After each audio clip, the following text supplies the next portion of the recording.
السلام علیکم ورحمۃ اللہ وبرکاتہ۔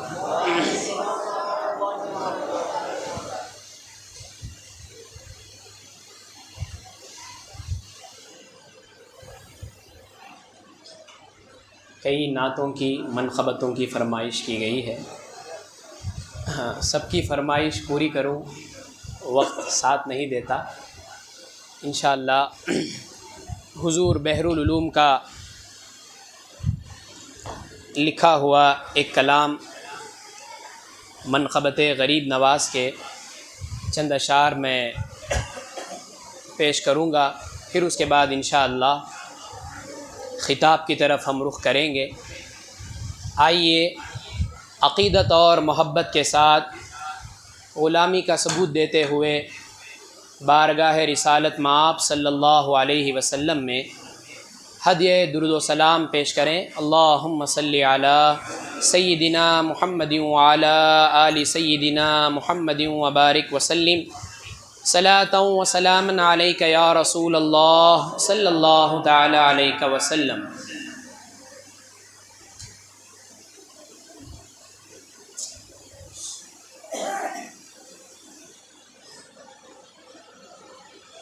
تو جان ہے در و زہرا ہے یا غریب نواز، تو جان ہے در و زہرا ہے یا غریب نواز، تو جان ہے در و زہرا ہے یا غریب نواز، نبی کا لاڈلا بیٹا ہے یا غریب نواز، نبی کا لاڈلا بیٹا ہے یا غریب نواز، نظر میں بس تیرا جلوہ ہے یا غریب نواز، نظر میں بس تیرا جلوہ ہے یا غریب نواز، نہ آخرت ہے نہ دنیا ہے یا غریب نواز، نہ آخرت ہے نہ دنیا ہے یا غریب نواز،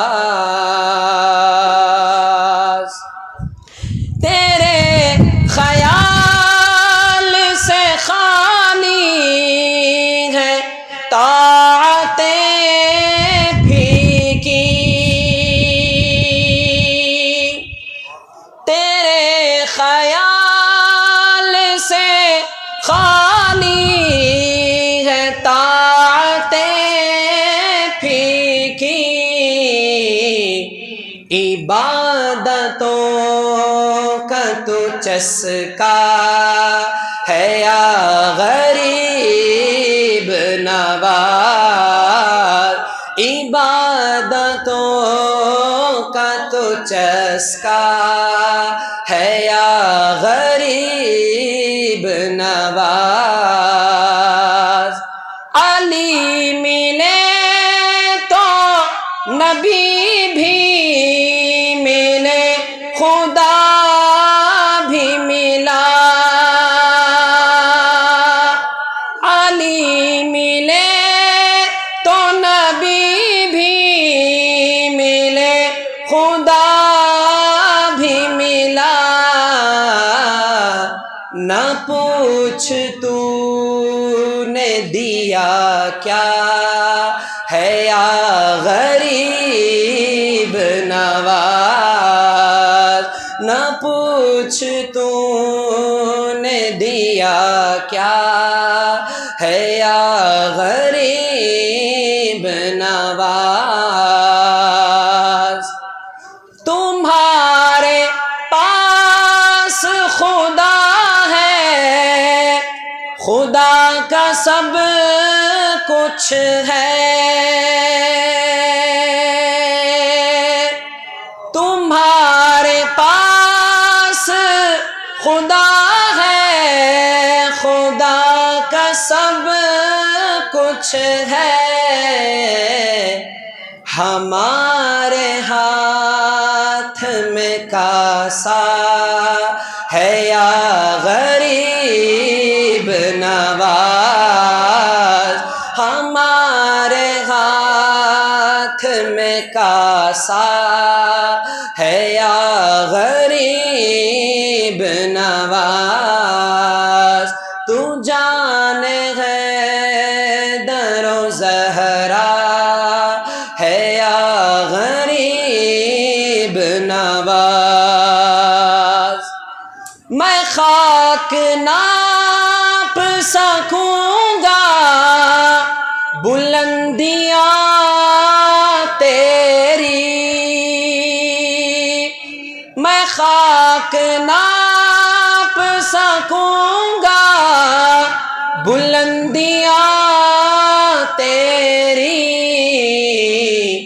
تو عظمتوں کا ہمالا ہے یا غریب نواز، تو عظمتوں کا ہمالا ہے یا غریب نواز، تو جانے ہے در و زہرا ہے یا غریب نواز۔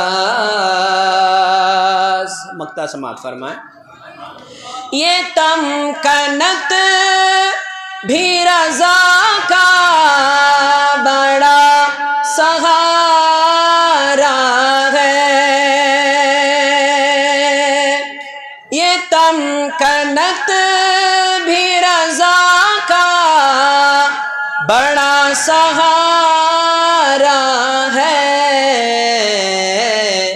کہ اس کا تو ہی سہارا ہے یا غریب نواز، کہ اس کا تو ہی سہارا ہے یا غریب نواز، تو جانے ہے در و زہرا ہے یا غریب نواز، نبی کا لاڈلا بیٹا ہے یا غریب نواز۔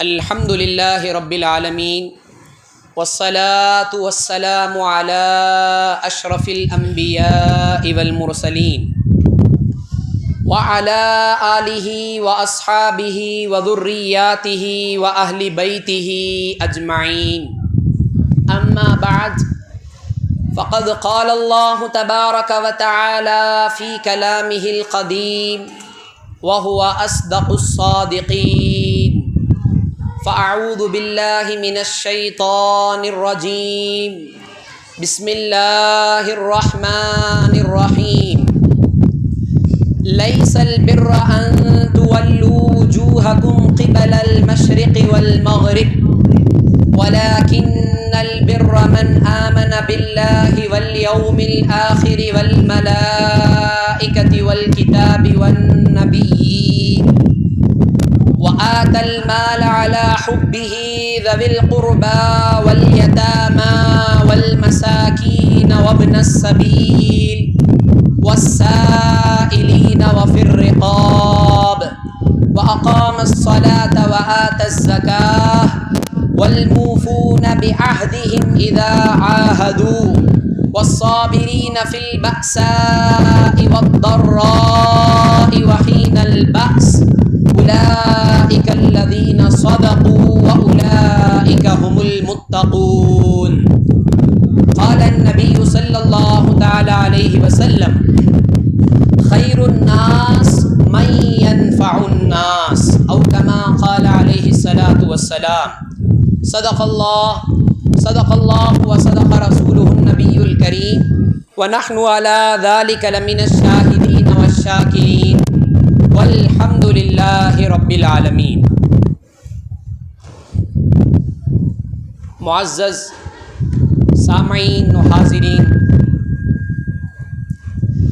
اللہ تعالیٰ کا بے انتہا فضل و کرم ہے، اس کا کروڑ احسان ہے کہ رب کائنات نے ہمیں اپنے پیارے حبیب حضور سرور کائنات فخر موجودات جناب محمد الرسول اللہ صلی اللہ علیہ وسلم کی امت میں پیدا فرمایا اور ہمیں آپ کا امتی ہونے کا فخر اور شرف عطا فرمایا۔ کرم بالائے کرم کہ اللہ سبحانہ و تعالیٰ نے ہمیں اپنے پیارے حبیب صلی اللہ علیہ وسلم کے صدقے اس مبارک مہینے کی یہ مقدس ساعتیں ہم تمام کو نصیب فرمائی۔ یہ وہ ساعتیں، یہ وہ گھڑیاں ہیں کہ اللہ تعالیٰ نے حضور کی امت کے سوا کسی اور امت کو نہیں عطا فرمایا۔ یہ صرف اور صرف امت مصطفیٰ صلی اللہ علیہ وسلم کا خاصہ ہے کہ اللہ سبحانہ و تعالیٰ نے اتنی بڑی عظیم نعمت، یہ عظیم ساعتیں، یہ عظیم اور انوکھی گھڑیاں، مغفرت پانے والی ساعتیں اللہ نے حضور کے توسط سے صرف اور صرف اس امت کو عطا فرمایا۔ اس احسان پر، اس کرم پر جتنا بھی ہم شکر ادا کریں، جتنا بھی ہم اللہ کی بارگاہ میں اس عظیم نعمت کے بدلے کتنی بھی ہم اللہ کی راہ میں مال خرچ کریں یا عبادتیں کریں یا سجدے کریں، جو چاہے کریں، پھر بھی ہم اس کرم کا شکر ادا نہیں کر سکتے۔ خدا کی قسم، یہ وہ ساعتیں، یہ وہ گھڑیاں ہیں کہ اللہ تعالیٰ ایک گھڑی کی عبادت بھی اگر ہماری قبول کر لے، یہ ایک ساعت کی نیکی بھی اگر اللہ کی بارگاہ میں قبول ہو جائے تو وہی ہمارے لیے مغفرت کا ذریعہ بن سکتی ہے۔ تو اللہ سبحانہ و تعالیٰ کی بارگاہ میں ہمیشہ یہ دعا کرنا، بالخصوص رمضان کے مہینے میں، پروردگارا اس مقدس مہینے میں ہمیں وہ ساعت عطا فرما جو ساعت ہمیں مغفرت تک پہنچا دے۔ تو یقیناً رمضان کی ایک ایک ساعت بڑی قیمتی ہوتی ہے، اور بالخصوص جب رمضان کا آخری عشرہ آتا ہے، تاخراتیں ہوتی ہیں، ان تاخراتوں میں ایک ایک حصہ، ایک ایک سیکنڈ بھی بڑا قیمتی ہوا کرتا ہے۔ تو ہمیں ان ساعتوں کو غفلت میں، سستیوں میں ہرگز نہیں گزارنا چاہیے۔ تو محترم حضرات، اللہ تعالی ہم تمام کو لیلۃ القدر نصیب فرمائے۔ اللہ تعالی رمضان کے ایک ایک گھڑیوں کی صحیح معنوں میں ہمیں قدر کی توفیق عطا فرمائے۔ محترم حضرات، آج میری تقریر کا عنوان ہے کہ خلق خدا کی خدمت اور دین کی خدمت کی اہمیت کیا ہے۔ اللہ کی بارگاہ میں دعا ہے اللہ تعالیٰ مجھے اس عنوان پر حق بولنے اور ہم تمام کو حق سمجھنے کی توفیق عطا فرمائے۔ وما توفیقی الا باللہ علیہ توکلت و الیہ انیب۔ آئیے میں کچھ عرض کروں عقیدت اور محبت کے ساتھ، پھر سے ایک مرتبہ حضور اکرم نور مجسم صلی اللہ علیہ وسلم کی مقدس بارگاہ میں غلامی کا ثبوت دیتے ہوئے ادب و احترام کے ساتھ درود پاک کا نذرانہ پیش کریں۔ اللہم صلی علی سیدنا محمد وعلی آل سیدنا محمد وبارک وسلم صلاۃ و سلاما علیک یا رسول اللہ صلی اللہ تعالی علیہ وسلم۔ محترم حضرات، اللہ سبحانہ و تعالیٰ نے ہمیں اشرف المخلوقات بنایا، انسان بنایا، سب جانتے ہیں۔ اللہ نے ہمیں اشرف المخلوقات بنایا۔ اللہ کی جتنی مخلوقات ہیں ان تمام مخلوقات میں اللہ نے انسان کو سب سے افضل و اعلیٰ، سب سے اشرف بنایا، اور اللہ تعالیٰ نے انسان کی خدمت کے لیے اللہ کی جتنی مخلوقات ہیں، چاند ہو، سورج ہو، زمین و آسمان ہو، لیل و نہار ہو، دنیا کی ساری چیزیں اللہ نے انسان کی خدمت میں لگا دی۔ یعنی اللہ کی ہر ایک مخلوق کسی نہ کسی اعتبار سے انسان کی خدمت میں لگی ہوئی ہے۔ ہم دیکھیں، سورج بھی ہمارے لیے نکلتا ہے، چاند بھی ہمارے لیے رونما ہوتا ہے، دن کا اجالا ہو، رات کی اندھیری ہو، چاہے جاندار مخلوق ہو یا بے جان مخلوق ہو، انسانات ہو، حیوانات ہو، نباتات ہو، کوئی بھی مخلوق کیوں نہ ہو، اللہ نے ہر ایک مخلوق کو انسان کی خدمت میں لگایا۔ اب انسان کیا ہوا؟ مخدوم ہوا، اور دیگر مخلوقات خادم ہوئی، یعنی جس کی خدمت کی جائے اسے مخدوم کہتے ہیں، اور جو خدمت کرتا ہے، جو ہماری ضروریات کو پورے کرنے میں ہماری مدد کرتا ہے، اسے خادم کہتے ہیں، اور جس کی خدمت کی جائے اسے مخدوم کہتے ہیں۔ اللہ تعالیٰ نے انسان کو اتنا اونچا مقام عطا کرنے کے باوجود بھی انسان مخدوم رہتے ہوئے بھی ہر ایک کی خدمت کا محتاج ہوتا ہے۔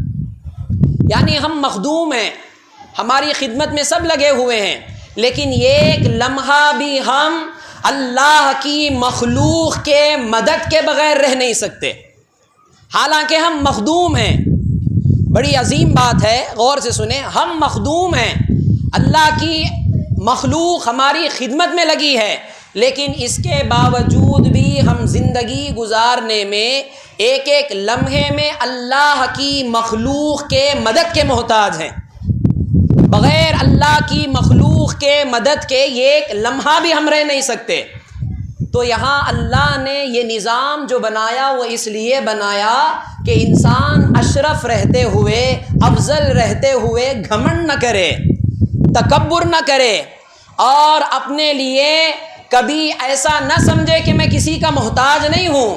اللہ نے ہر ایک کو ہر ایک کا محتاج بنایا ہے۔ آپ بغیر اللہ کی مخلوق کے مدد کے رہ نہیں سکتے۔ تو اللہ تعالیٰ کا یہ بنایا ہوا نظام ہے، تو اسی لیے ہمیں چاہیے کہ جہاں ہم اللہ کی عبادت کرتے ہیں، جہاں ہم اللہ کو راضی کرنے کے لیے اللہ کی بارگاہ میں اپنی پیشانی کو سجدے میں رکھتے ہیں، قرآن کی تلاوت کرتے ہیں، رمضان کی ساعتوں میں روزے رکھتے ہیں، ہر وہ عبادت کرتے ہیں جس عبادت کا تعلق صرف اپنی ذات سے ہوتا ہے۔ انسان روزہ رکھتا ہے اپنی ذات کے لیے کہ اللہ خوش ہو جائے، انسان نماز پڑھتا ہے اپنی ذات کے لیے پڑھتا ہے تاکہ میری نماز سے اللہ خوش ہو جائے، انسان صدقہ و خیرات کرتا ہے، زکوٰۃ دیتا ہے، فرض صدقہ دیتا ہے تاکہ اللہ راضی ہو جائے۔ یعنی عبادتیں ہم کرتے ہیں اللہ کو راضی کرنے کے لیے، اور وہ ہماری ذات سے تعلق ہے، لیکن صرف عبادت اتنی ہی نہیں ہے جو صرف ہماری ذات سے تعلق رکھے۔ عبادت وہ بھی ہے جو ہم صرف اپنی ذات کی حد تک نہیں بلکہ اپنے دیگر ساتھیوں، دیگر مسلمانوں، انسانیت کے ناطے تمام انسانیت کے لیے ہم ایسے ثابت ہوں کہ کسی کو ہم تکلیف نہ پہنچائیں، اگر فائدہ پہنچانے کی استطاعت رکھتے ہیں تو فائدہ پہنچائیں، یہ بھی اللہ کی عبادت ہے۔ یعنی صرف اپنی ذات کی حد تک اللہ کی عبادت کرنا یہ کمال نہیں ہے، کمال اس وقت ہے کہ ہم اپنی ذات سے دوسروں کو اللہ کی رضا کے لیے فائدہ پہنچائیں۔ یہ بھی حقیقت میں فائدہ تو ہم دوسروں کو پہنچا رہے ہوتے ہیں، حقیقت میں وہ بھی اللہ کی عبادت ہی ہوتی ہے۔ اسی چیز کو اللہ تعالیٰ نے قرآن مجید میں سورہ بقرہ کے اندر دوسرے پارے میں ارشاد فرمایا، لَيْسَ الْبِرَّ أَن تُوَلُّوا وُجُوهَكُمْ قِبَلَ الْمَشْرِقِ وَالْمَغْرِبِ، نیکی صرف اس کا نام نہیں کہ تم مشرق یا مغرب کی طرف منہ پھیر لو، نیکی صرف اس کا نام نہیں کہ تم صرف مشرق یا مغرب کی طرف اپنا رخ کر لو، وَلَٰكِنَّ الْبِرَّ مَنْ آمَنَ بِاللَّهِ، لیکن نیکی اس کا نام ہے کہ جو اللہ پر ایمان لائے، من آمن باللہ والیوم الآخر، یوم آخرت پر ایمان لائے، والملائکۃ والکتاب والنبیین، اللہ کے فرشتوں پر ایمان لائے اور اللہ کی کتابوں پر ایمان لائے، اللہ کے رسولوں پر، میسنجرز، پروفٹس پر ایمان لائے۔ یہ اصل میں نیکی بتائی جا رہی ہے۔ اب قرآن مجید میں یہ جو آیت میں نے ابھی پیش کی سورہ بقرہ کی، اس آیت کو جامع الآیہ کہا جاتا ہے۔ جامع الآیہ اس آیت کو کہتے ہیں کہ جس آیت کے اندر اللہ نے اجمالاً پورے اسلام کو بیان کر دیا۔ جامع الآیہ اس آیت کو کہتے ہیں کہ جس آیت کے اندر پوری شریعت کو سمو دیا گیا ہو۔ یہ وہ آیت ہے کہ جس آیت کو اللہ تعالیٰ نے قرآن مجید میں سورہ بقرہ کے اندر بیان فرمایا کہ نیکی اس کا نام نہیں کہ تم صرف مشرق یا مغرب کی طرف رخ کر لو، بلکہ نیکی وہ ہے کہ تم اللہ پر ایمان لاؤ، یوم آخرت پر ایمان لاؤ، فرشتوں پر ایمان لاؤ، اللہ کی کتابوں پر ایمان لاؤ، اللہ کے نبیوں پر ایمان لاؤ۔ پہلے ایمان کا ذکر ہوا۔ کس کا؟ ایمان کا ذکر ہوا۔ ایمان کہتے ہیں دل سے ماننا۔ رسول اللہ صلی اللہ علیہ وسلم نے جو چیز اللہ کی طرف سے لے آئے اسے حق ماننا، اس پر عمل کرنا، یہ ہے ایمان۔ پہلے ایمان کا ذکر ہوا۔ ایمان کو پختہ کر لینے کے بعد ابھی عبادتوں کا ذکر نہیں ہوا، نماز کا ذکر نہیں ہوا، زکوٰۃ کا ذکر نہیں ہوا، عبادتوں کا ذکر بعد میں آ رہا ہے۔ اللہ تعالیٰ نے پہلے ایمان کے ذکر کے بعد اللہ نے فرمایا والملائکۃ والکتاب والنبیین وآتى المال على حبه ذوي القربى واليتامى والمساكين وابن السبيل والسائلين وفي الرقاب۔ اللہ تعالیٰ نے یہاں ایمان کے بعد بندوں کا ذکر فرمایا، خدمت کا ذکر فرمایا، عبادت کا ذکر نہیں فرمایا۔ لیکن یہ ہمیشہ ذہن میں رکھیں، خدمت بھی عبادت کی ایک قسم ہی ہے۔ صرف نماز پڑھنا، زکوٰۃ دینا، روزہ رکھنا، حج کرنا، اعتکاف کرنا یا جو بھی عبادت اپنی ذات سے تعلق رکھے صرف اس کا نام ہی عبادت نہیں ہے۔ اللہ کے مخلوق کی خدمت، اللہ کی رضا کے لیے کرنا، یہ بھی عبادت میں شامل ہے۔ اسی کو اللہ تعالیٰ نے فرمایا ایمان کے بعد تمہیں چاہیے، عبادت تو تمہیں کرنا ہی ہے، لیکن پہلے تم خدمت کرو۔ پہلے کیا کرو؟ خدمت کو اپناؤ۔ اب یاد رکھیں خدمت دو طرح کی ہوتی ہے۔ خدمت دو طرح کی ہوتی ہے۔ ایک باپ اپنے بیٹے کی خدمت کرتا ہے اور ایک شاگرد اپنے استاذ کی خدمت کرتا ہے خدمت، دونوں بھی خدمتیں ہیں، لیکن دونوں میں فرق ہے۔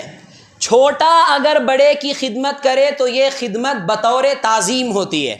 چھوٹا اگر بڑے کی خدمت کرتا ہے تو یہ خدمت بطور ریسپیکٹ ہوتی ہے، اور اگر کوئی بڑا چھوٹے کی خدمت کرے تو یہ خدمت بطور شفقت و مہربانی ہوتی ہے۔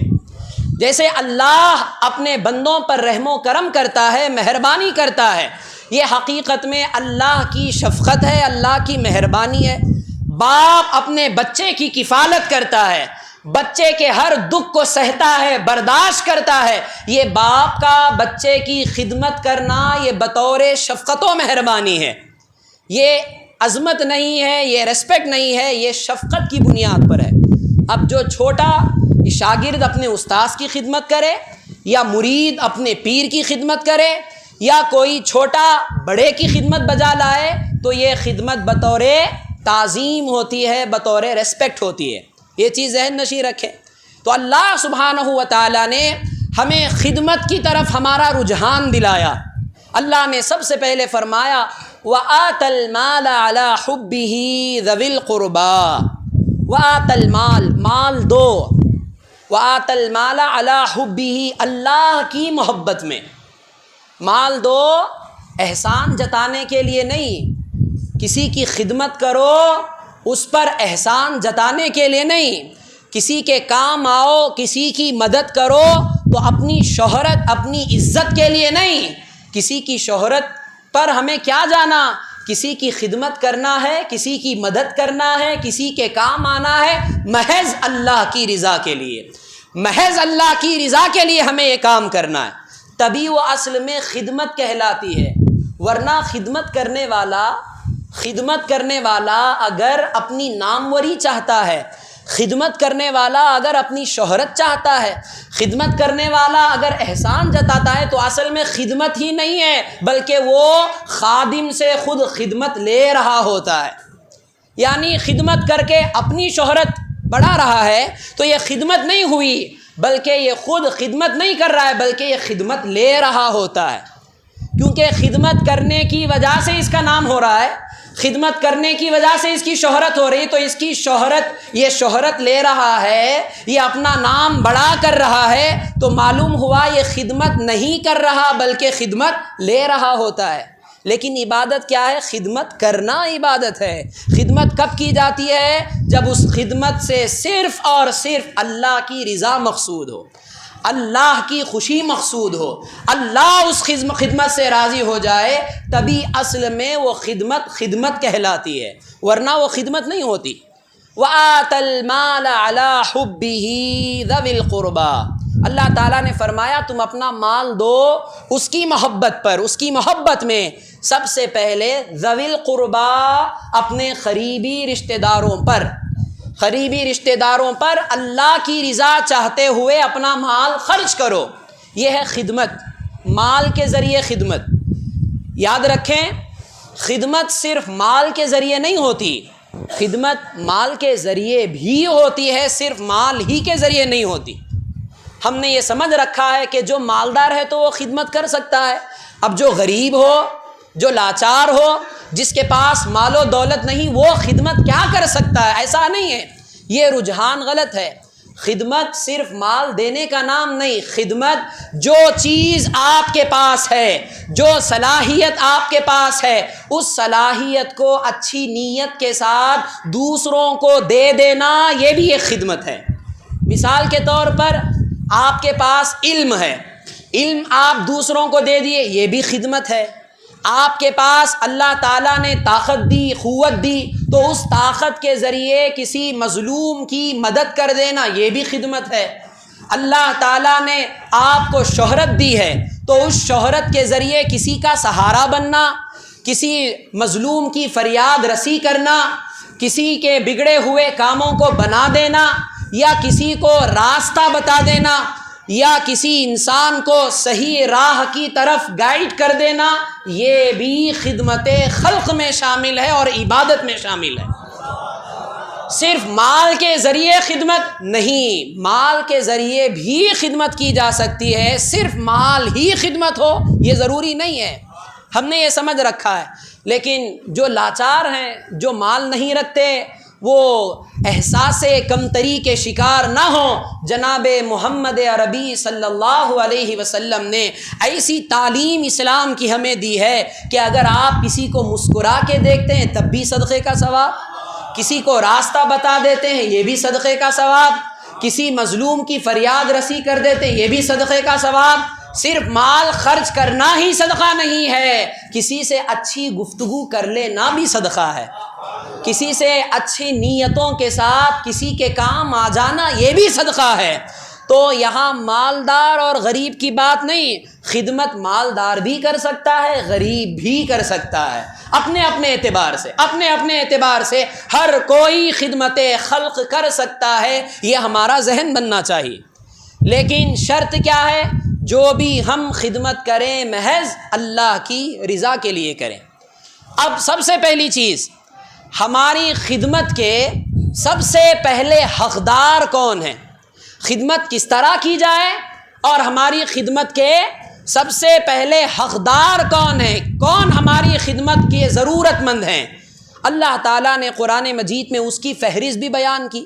سب سے پہلے تمہارے قریبی رشتہ دار، قریبی رشتہ دار سے مراد تمہارے والدین، تمہارے بیوی بچے، تمہارے بھائی بہن، اس کے بعد تمہارے باپ کے رشتہ دار، تمہاری ماں کے رشتہ دار، بیوی کے رشتہ دار، یہ ایک فہرست ہے شریعت کی۔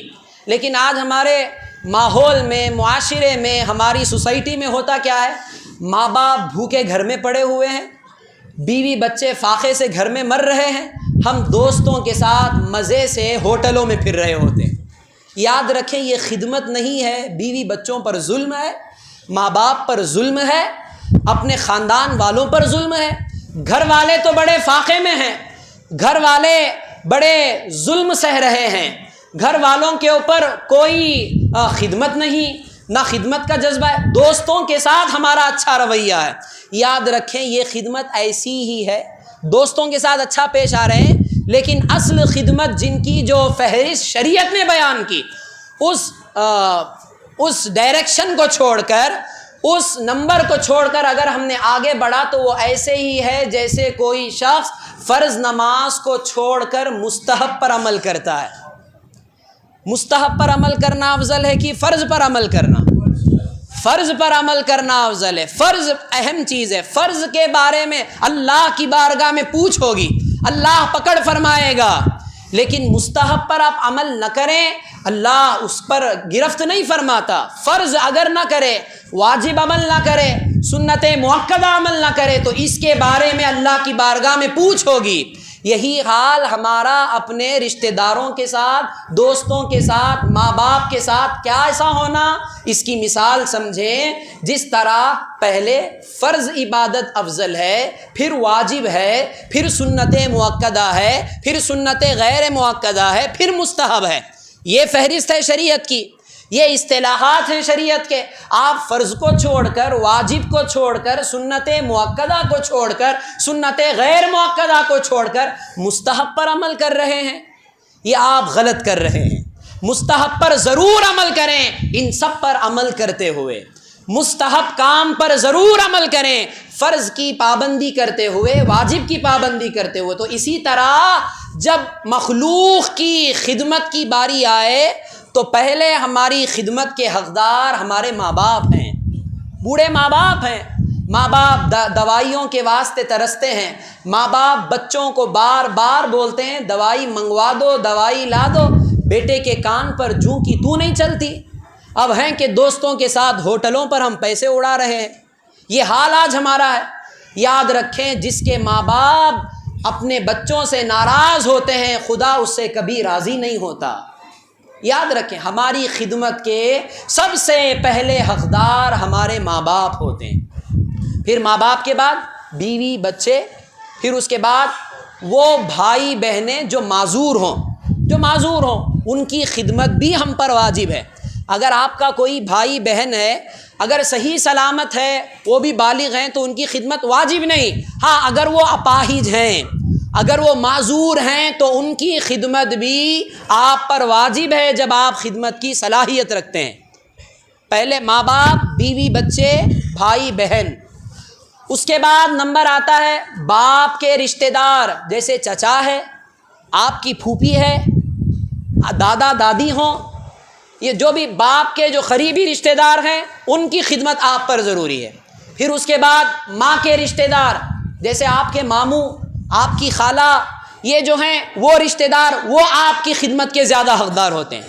پھر اس کے بعد نمبر آتا ہے آپ کے قریبی دوستوں کا، بعد میں نمبر آتا ہے، پہلے رشتہ داروں کا حق ہوتا ہے۔ اسی لیے شریعت نے یہ حکم دیا کہ زکوٰۃ جب تم ادا کرو تو زکوٰۃ کے سب سے پہلے حقدار تمہارے غریب رشتہ دار ہیں۔ اگر زکوٰۃ کے حقدار تمہارے قریبی رشتہ دار ہیں تو پہلے قریبی رشتہ دار جو غریب ہیں، جو حقدار ہیں، انہیں زکوٰۃ دو، بعد میں دوسری جگہ زکوٰۃ دو۔ تو خدمت خلق یہ حقیقت میں اللہ کی عبادت ہے جب ہم اللہ کی رضا کے لیے مخلوق کی خدمت کریں۔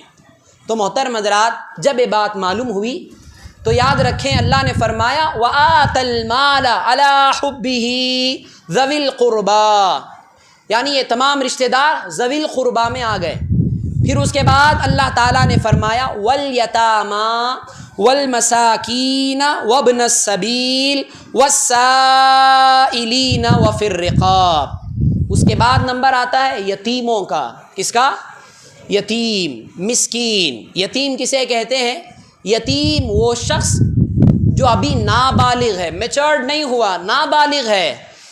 نابالغ رہتے ہوئے جب کسی کے باپ کا سایہ اس کے سر سے اڑ جائے، ماں باپ کا سایہ اس کے سر سے اڑ جائے، تو ایسے نابالغ بچے کو یتیم کہتے ہیں۔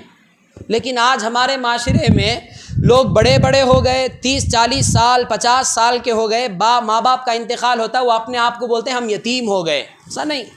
یتیم کسے کہتے ہیں؟ کہ نابالغ رہتے ہوئے، آپ نابالغ ہیں، ابھی آپ میچورڈ نہیں ہوئے، نابالغ رہتے ہوئے جب آپ کے ماں باپ کا انتقال ہو جائے، باپ کا سایہ اڑ جائے، تب آپ یتیم ہیں۔ 40-50 سال کے ہونے کے بعد ماں باپ کا سایہ سر سے اڑ جائے تو اسے یتیم نہیں کہا جاتا۔ یہ بات ذہن نشیں رکھیں۔ تو اللہ تعالیٰ نے فرمایا قریبی رشتہ داروں کے بعد تمہارے خدمت کے حقدار یتیم ہیں۔ یتیم کے تعلق سے قرآن مجید میں اللہ تعالیٰ نے ارشاد فرمایا، ہم سورہ 12 پڑھتے ہیں، سورۃ الماعون۔ کون سا سورہ ہے؟ کون سا ہے وہ سورہ؟ ماشاء اللہ، سورۃ الماعون۔ ارأیت الذی یکذب بالدین فذلک الذی یدع الیتیم ولا یحض علی طعام المسکین۔ یہ سورۃ الماعون ہے، جو 3 آیتیں میں نے تلاوت کی۔ اللہ تعالیٰ فرماتا ہے، ارأیت الذی یکذب بالدین، کیا تم اس شخص کو، اے محبوب کیا تم نے اس شخص کو دیکھا جو دین کو جھٹلاتا ہے؟ پھر اس کے بعد آپ نے فرمایا پھر وہ ایسا ہے جو یتیم کو دھکے دیتا ہے۔ کسی یتیم کو دیکھ کر اس کا مذاق اڑانا، کسی یتیم کو دیکھ کر اس پر ہنسنا، اس کی دل جوئی نہ کرتے ہوئے اس کا دل دکھانا، یہ کافروں کا عمل ہے، یہ مسلمانوں کا عمل نہیں ہے۔ اگر کوئی یتیم آپ کو نظر آئے تو یتیم کا مذاق اڑانا یہ ایمان والوں کا شائبہ نہیں ہے۔ حالانکہ اسلام نے یتیم کے حقوق جو ہمارے مذہب اسلام میں بیان کیے ہیں، کسی اور مذہب میں، کسی اور ریلیجین میں اتنے حقوق یتیم کے کہیں بھی بیان نہیں ہوئے۔ اللہ تعالیٰ نے فرمایا وَآتُوا الْيَتَامَى أَمْوَالَهُمْ وَلَا تَتَبَدَّلُوا الْخَبِيثَ بِالطَّيِّبِ وَلَا تَأْكُلُوا أَمْوَالَهُمْ إِلَىٰ أَمْوَالِكُمْ إِنَّهُ كَانَ حُوبًا كَبِيرًا۔ سورہ نساء کی آیت ہے۔ اللہ تعالیٰ فرماتا ہے وَآتُوا الْيَتَامَى أَمْوَالَهُمْ، یتیموں کے مال انہیں دے دو، یتیموں کے مال نہ کھاؤ، یتیموں کے مال انہیں دے دو۔ وَآتُوا الْيَتَامَى أَمْوَالَهُمْ وَلَا تَتَبَدَّلُوا الْخَبِيثَ بِالطَّيِّبِ، گندے مال کو ستھرے مال میں نہ ملاؤ، یعنی یتیم کا مال ناحق اپنے مالوں میں ملا کر نہ کھاؤ۔ اللہ تعالیٰ کا یہ فرمان ہے وَلَا تَتَبَدَّلُوا الْخَبِيثَ بِالطَّيِّبِ وَلَا تَأْكُلُوا أَمْوَالَهُمْ إِلَىٰ أَمْوَالِكُمْ، ان کے مالوں کو اپنے مالوں کے ساتھ ملا کر نہ کھاؤ۔ اگر تم نے ایسا کیا، یتیم کے مال کو ہڑپا، یتیم کے مال پر قبضہ جمایا، یتیم کے مال کو ظلماً حاصل کیا، انہو کان حوبا کبیرا، بے شک یہ بہت بڑا گناہ ہے۔ قرآن کہتا ہے حوباً کبیرا، حوب کہتے ہیں گناہ کو، نافرمانی کو، اور یہ گناہ کوئی معمولی گناہ نہیں، یہ گناہ بڑا گناہ ہے، گناہ کبیرہ ہے۔ اسی لیے اللہ نے فرمایا اسی سورے میں ان الذین یاکلون اموال الیتامی ظلما، بے شک جو کوئی یتیم کا مال ظلماً کھاتا ہے، ان الذین یاکلون اموال الیتامی ظلما انما یاکلون فی بطونہم نارا، کہ وہ یتیم کا مال نہیں کھاتا بلکہ وہ اپنے پیٹ میں جہنم کی آگ بھر رہا ہوتا ہے۔ یہ یتیم کا حق ہے، ہم نہیں جانتے یتیم کس کو کہتے ہیں، یتیم کے ساتھ کیسا سلوک کرنا، یتیم کے ساتھ اچھا سلوک کرنا، یتیم کا مال کھانے کے بجائے یتیم کو اپنی طرف سے مدد کرنے کا حکم اسلام دے رہا ہے، لیکن آج ہم یتیم کا مال ہڑپ کے کھا رہے ہیں۔ یتیم تو یتیم، آج ہمارا معاشرہ اتنا بگڑا ہوا ہے کہ جہاں مال کا مسئلہ آتا ہے، پراپرٹی کا مسئلہ آتا ہے، یتیم تو دور کی بات، بھائی بھائی کا دشمن ہے، بھائی بھائی کا دشمن ہے، بھائی بہن کا دشمن ہے۔ کہ ایک بالش جگہ کے لیے رشتہ داریاں ختم ہو جاتی ہیں، ایک بالش جگہ کے لیے آپس میں وہ رشتہ داریاں محبت والے نفرتوں میں تبدیل ہو رہے ہیں۔ یہ کتنی بری بات ہے۔ حالانکہ اسلام ہمیں تعلیم دیتا ہے کہ تم یتیم کے ساتھ ایسا سلوک کرو تو ذرا سوچو بھائی بہنوں کے ساتھ کیسا سلوک ہونا چاہیے۔ یتیم کے مال کو جب اپنے مال کے ساتھ تم ملا کر نہیں کھا سکتے، جو الگ غیر ہے، تو تم اپنے بھائی کا مال ظلماً کیسے کھا سکتے ہو؟ یہ اسلام کی تعلیم ہے۔ تو یتیم کا حق اسلام بہت زیادہ دیتا ہے۔ کوئی اور مذہب میں یتیم کی کفالت، یتیم کا ایسا حق کسی مذہب میں بیان نہیں ہوا جو حق مذہب اسلام نے بیان کیا۔ ہماری یہ غفلت ہے، ہم ان باتوں کو نہیں جانتے، یہ ہماری سستی ہے، غفلت ہے۔ ہم صرف کیا ہے، ایک مینڈک کی طرح، کنویں کے مینڈک کی طرح ہم کنویں ہی میں گھوم رہے ہیں۔ ہم باہر آ کے یہ نہیں دیکھتے کہ اسلام جو ہمارا مذہب ہے، جس مذہب کو ہم فالو کرتے ہیں، وہ مذہب اسلام ہمیں کن کن چیزوں کی تعلیم دیتا ہے، ہم سے کن کن چیزوں کا تقاضا کرتا ہے، ہم یہ بالکل نہیں جانتے۔ ہمارے اندر نہ اس کا شوق ہے، نہ ذوق ہے، نہ ہمارا ذہن اس طرف جاتا ہے۔ آج ہمارا ذہن دنیاوی ترقی کے لیے بڑا فاسٹ ہے، دنیاوی عروج کے لیے، دنیا حاصل کرنے کے لیے ہم اپنے ذہن کو، اپنی فکر کو، اپنی سوچ کو، اپنی عقل کو بہت زیادہ استعمال کرتے ہیں، لیکن دینی معاملات میں نہ عقل لگاتے ہیں، نہ فکر کرتے ہیں، نہ اپنے ہوش سنبھالتے ہیں۔ بس کنویں کی مینڈک کی طرح ہے کہ بس کیا کلمہ پڑھ لینا، نماز پڑھ لینا، روزہ رکھ لینا، بس یہی اسلام نہیں۔ ہمیں چاہیے، اسی لیے اللہ نے قرآن میں فرمایا افلا یتدبرون القرآن، کہ اے ایمان والو تم قرآن میں کیوں غور و فکر نہیں کرتے؟ قرآن اللہ کا ایسا کلام ہے کہ جس میں تمہارے لیے سب کچھ بیان کیا گیا ہے، تمہارے حقوق، تمہارے ماں باپ کے حقوق، انسانیت کے حقوق، تمام چیزوں کو قرآن نے بیان کیا، لیکن تم ایسے ہو کہ تمہارے اندر فکر پیدا ہی نہیں ہوتی۔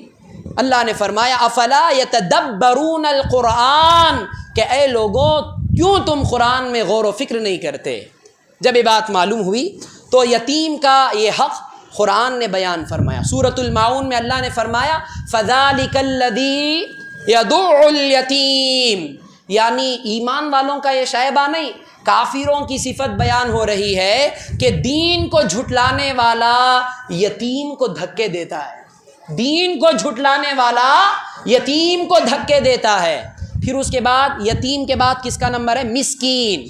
مسکین کسے کہتے ہیں؟ مسکین اس شخص کو کہتے ہیں جس کے پاس نہ کھانے کے لیے کچھ ہو، نہ پہننے کے لیے کچھ ہو، وہ کھانے کا بھی محتاج ہوتا ہے، کپڑے پہننے کا بھی محتاج ہوتا ہے، ایسے شخص کو مسکین کہا جاتا ہے۔ قرآن مجید کے اسی سورے میں اللہ تعالیٰ نے فرمایا وَلَا يَحُضُّ عَلَىٰ طَعَامِ الْمِسْكِينِ، مسکین کو کھانا دینے کی ترغیب نہیں دیتا۔ کون؟ دین کو جھٹلانے والا۔ کیا مسکینوں کو دینا، کیا مانگنے والوں کو دینا؟ نہیں، بس ہم اپنے مزے میں رہیں گے، ہم خوش، ہمارے بیوی بچے خوش، بس اسی میں ہماری زندگی۔ نہیں، اللہ نے تمہیں پیدا کیا ہی ہے خدمت خلق کے لیے، یہ احساس تمہارے اندر پیدا ہونا۔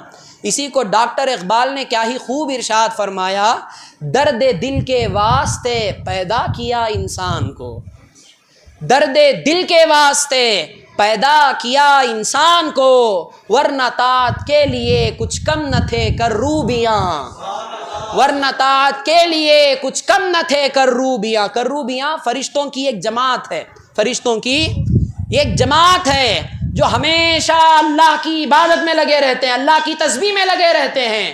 اللہ کی عبادت کرنے کے لیے فرشتے کم نہیں تھے۔ اللہ نے انسان کو پیدا کیا عبادت کے لیے تو کیا ہی ہے، لیکن ساتھ ہی ساتھ صرف عبادت میں مقید رہنے کے لیے نہیں، عبادت کے ساتھ ایسی خدمت بھی ایک انسان کی کرے جس کی وجہ سے انسان کے دل میں خدمت خلق کا جذبہ پیدا ہو جائے۔ درد دل کے واسطے پیدا کیا انسان کو، ورنہ طاعت کے لیے کچھ کم نہ تھے کروبیاں۔ تو محترم حضرات یہ بات ذہن نشین رکھے۔ تو مسکین وہ ہوتا ہے جو کھانے کا بھی محتاج، کپڑوں کا بھی محتاج ہوتا ہے۔ تو مذہب اسلام مسکین کو بھی کھانا کھلانے کی ترغیب دیتا ہے، اس کو کپڑا دینے کی ترغیب دیتا ہے۔ ایسا نہیں کہ صرف ہم بیوی بچے ماں باپ گھر والوں کی خدمت ہی کافی ہے، نہیں، اللہ نے آپ کو مال دیا ہے، اللہ نے سہولتیں دی ہیں، اللہ تعالیٰ نے آپ کو طاقتور بنایا ہے، تو ضرور مسکینوں کی مدد کریں۔ مسکینوں کی مدد سے روکنا یہ کفار کا طریقہ ہے۔ مسکینوں کی مدد سے کسی کو منع کر دینا یہ کفار کا طریقہ ہے، جہنمیوں کا طریقہ ہے۔ اب یہ کہاں سے ثابت ہے کہ جہنمیوں کا طریقہ بولے؟ سنیں، یاد رکھیں، مسکین کی یہاں بات ہو رہی ہے۔ آپ لوگوں کے ذہن میں یہ سوال ہوگا کہ آج کل مانگنے والے اتنے آفر میں ملتے ہیں اچھے گھٹے، مانگنا انہوں نے اپنا پیشہ بنا لیا ہے۔ لیکن شریعت کیا کہتی ہے کہ جب تم دیکھو کسی غریب کو، اگر تمہارا غالب گمان ہے کہ یہ واقعی غریب ہے، مسکین ہے، تو تم اسے دے دو۔ اگر تمہارا گمان اور یقین اس طرف ہے کہ نہیں، یہ صحیح سالم ہے، ہٹا گھٹا ہے، کما سکتا ہے، کھا سکتا ہے، مسکین نہیں ہے، تو ایسے کو نہ دو۔ یہ شریعت نے غالب گمان کسے کہتے ہیں کہ وہ ہمارا گمان جو یقین کے قریب ہو، اسے کہتے ہیں غالب گمان۔ یہ ایک ہے ظن غالب اور ایک ہے بس گمان جو شک کے قریب ہو، اسے کہتے ہیں کمزور گمان، یعنی جو شک کے قریب ہوتا ہے۔ اگر آپ کا غالب گمان ہے، یقین کے قریب ہے کہ واقعی یہ مسکین ہے، غریب ہے، تو آپ اس کی خدمت کریں۔ اگر بعد میں معلوم ہوا کہ نہیں، یہ مسکین نہیں تھا، یہ مالدار تھا، تو آپ کا صدقہ تو اللہ کی بارگاہ میں قبول ہو جائے گا۔ اگر آپ نے زکوٰۃ بھی دے دی ہے تو زکوٰۃ بھی ادا ہوگی اور اللہ کی بارگاہ میں قبول بھی ہوگی۔ لیکن یہ ظن غالب پر آپ کے جائے گا۔ آپ دیکھیں، تلاش کریں، واقعی اگر کوئی مسکین ہے تو ضرور اس کی مدد کریں۔ اب میں نے بات یہ کی کہ مسکین کی مدد سے روکنے والا یہ کافروں کا طریقہ ہے اور جہنمیوں کا طریقہ ہے۔ اللہ تعالیٰ نے سورۃ المدثر کے اندر اللہ تعالیٰ نے فرمایا فی جنات یتساءلون عن المجرمین ما سلککم فی سقر قالوا لم نک من المصلین ولم نک نطعم المسکین وکننا نخوض مع الخائضین۔ اللہ تعالیٰ نے یہ سورۃ المدثر کے اندر اللہ نے ارشاد فرمایا، جب جنتی لوگ جنت میں جائیں گے تو جنت میں وہ مزے میں رہیں گے۔ مزے میں رہتے ہوئے جب وہ جہنمیوں کو دیکھیں گے کہ جہنمی عذاب میں گرفتار ہیں، ان پر طرح طرح کا عذاب ہو رہا ہے، جہنم کے گڑھوں میں گرتے چلے جا رہے ہیں۔ جنتی جب یہ دیکھیں گے تو جہنمیوں سے پوچھیں گے کہ ان المجرمین ما سلککم فی سقر، وہ تمہارا کون سا جرم تھا جو تم آج جہنم میں پڑے جا رہے ہو؟ وہ تمہارا کون سا جرم ہے جس جرم کی وجہ سے آج تم جہنم میں گرتے جا رہے ہو؟ تو وہ جہنمی لوگ جنتیوں سے کہیں گے، کیا کہیں گے؟ سنیں کہ ان کو جہنم میں ڈالنے کی وجہ، جہنم میں ڈالے جانے کا ریزن کیا ہے، یہ جہنمی خود جنتیوں سے بیان کریں گے۔ وہ ریزن کیا ہے؟ اللہ تبارک و تعالی ارشاد فرماتا ہے، جو جہنمی لوگ اپنی زبان سے کہیں گے قالوا لم نک من المصلین، یہ کون کہیں گے؟ جہنمی۔ یعنی پہلا ریزن بولیں گے، ہمارے جہنم میں آنے کی پہلی وجہ یہ ہے کہ ہم نماز نہیں پڑھتے تھے، ہم نماز میں کوتاہی کرتے تھے، ہم نماز نہیں پڑھتے تھے۔ پھر فرمایا گیا قالوا لم نک من المصلین ولم نک نطعم المسکین، اور مسکین کو کھانا نہیں کھلاتے تھے۔ یعنی مسکین کو کھانا نہ کھلانا، مسکین کو کھانا کھلانے کی ترغیب نہ دینا، مسکین کی خدمت سے روکنا، یہ کافروں کا اور جہنمیوں کا طریقہ ہے، یاد رکھ لیں۔ خدمت خلق اس چیز کا نام ہے کہ خدمت خلق کا جذبہ اسی کے دل میں پیدا ہوتا ہے جو واقعی ایمان والا ہوتا ہے۔ اب حضرات یہاں ایک بات سنیں گے، یاد رکھیں، یہ علمی بات، یہ قرآن و حدیث کی بات ہے، اس کے سننے سے شیطان تو رمضان کے مہینے میں قید ہو جاتا ہے. اب ہمارے پاس ہے نفس امارہ. اپنے نفس کو آپ اپنے قابو میں رکھتے ہوئے ان باتوں کو سنیں، انشاءاللہ بہت سی معلومات حاصل ہوں گی. اللہ تعالی ہمارے یہاں بیٹھنے کو قبول فرمائے. نفس امارہ پر آپ غلبہ پائیں انشاءاللہ. نفس مطمئنہ اطمینان کے ساتھ بیٹھیں انشاءاللہ بہت سی باتیں معلوم ہوں گی. تو میں یہ عرض کر رہا تھا کہ خدمت خلق یہ ایسا عمل ہے، یہ ایسی عبادت ہے، یہ ایسا جذبہ ہے کہ جس کی بنیاد پر انسانوں کی مغفرت ہو جاتی ہے. آپ نے نام سنا ہوگا حضرت سیدنا امام غزالی رحمۃ اللہ علیہ، حجت الاسلام، وقت کے عظیم مجدد حضرت سیدنا امام غزالی رحمۃ اللہ تعالی علیہ. یہ کون ہے؟ مجدد، بہت بڑے بزرگ، بہت سینکڑوں کتابیں آپ نے لکھی علم حدیث پر، علم تصوف پر، علم تفسیر پر، علم فقہ پر، اور نفس کو کنٹرول کرنے پر بہت سی کتابیں آپ نے لکھی. احیاء العلوم آپ کی تصنیف ہے، مکاشفۃ القلوب آپ کی تصنیف ہے، خطبات غزالی آپ کی تصنیف ہے، بے شمار آپ کی تصنیفات ہیں. منہاج العابدین آپ کی مشہور ترین تصنیف ہے امام غزالی رحمۃ اللہ تعالی. آپ ان کی کتابوں کو پڑھیں گے معلوم ہوگا کہ یہ کتنی بڑی شخصیت ہیں. وقت کے بہت بڑے ولی کامل، وقت کے بہت بڑے علامہ فہامہ، وقت کے بڑے مجدد، وقت کے بڑے مفسر، محدث، فقیہ حضرت امام غزالی رحمۃ اللہ تعالی علیہ. حضرت امام غزالی رحمۃ اللہ تعالی علیہ کا جب وصال ہوا تو کسی نے آپ کو خواب میں دیکھا، کسی کے خواب میں آ کر آپ نے اسے شرف بخشا. آپ نے فرمایا، آپ سے پوچھا گیا اے امام غزالی آپ بتائیں اللہ تعالیٰ نے آپ کی مغفرت کر دی؟ حضرت امام غزالی رحمۃ اللہ تعالیٰ علیہ نے فرمایا ہاں. وہ شخص کہا یقیناً آپ عبادت گزار تھے، آپ عالم تھے، آپ نے دین کی بڑی خدمت کی جس کی وجہ سے اللہ نے آپ کی مغفرت کر دی. تو حضرت امام غزالی نے فرمایا نہیں. حضرت امام غزالی نے فرمایا نہیں، یقیناً میں نے اللہ کی رضا کے لیے سب کچھ کیا، نمازیں پڑھی، عبادت کی، علم حاصل کیا، دوسروں تک علم پہنچایا، تصنیف کی شکل میں بہت سی کتابیں میں نے لکھی، قوم کی خدمت کی، بڑے بڑے دینی کام میں نے انجام دیے، لیکن اللہ نے میری مغفرت ان کاموں کی وجہ سے نہیں. اللہ نے میری مغفرت جو میری بخشش ہوئی اس کی وجہ یہ ہے کہ ایک مرتبہ میں کتاب لکھ رہا تھا. اس وقت انک کا زمانہ تھا. میں جب کتاب لکھ رہا تھا تو میرے قلم سے انک جو دوات ہے وہ صفحے پر پڑ گئی.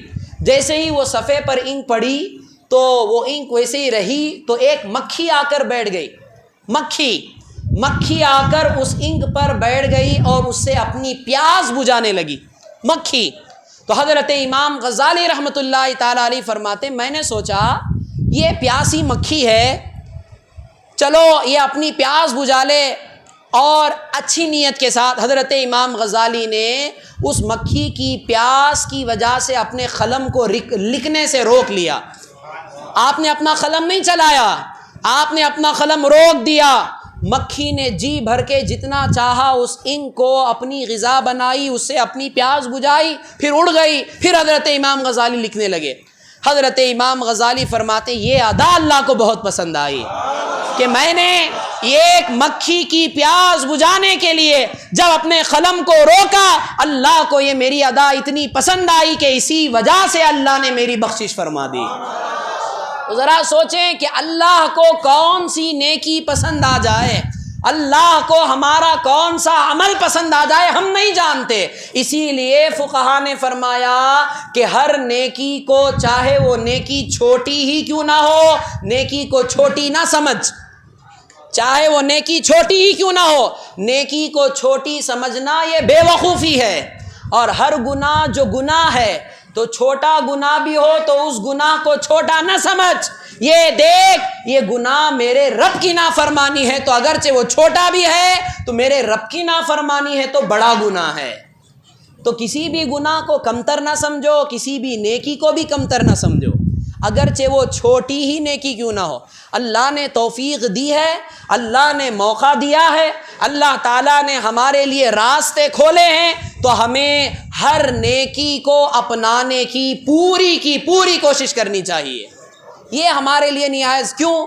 یہ سمجھتے ہوئے کہ میرے مولا کو، میرے رب کو، میرے اللہ کو میری کون سی ادا پسند آ جائے، میری کون سی نیکی پسند آ جائے جس کی وجہ سے اللہ مجھ سے راضی ہو جائے، اللہ مجھ سے خوش ہو جائے۔ اللہ کی رضا سے بڑھ کر اور کون سی نعمت ہو سکتی ہے؟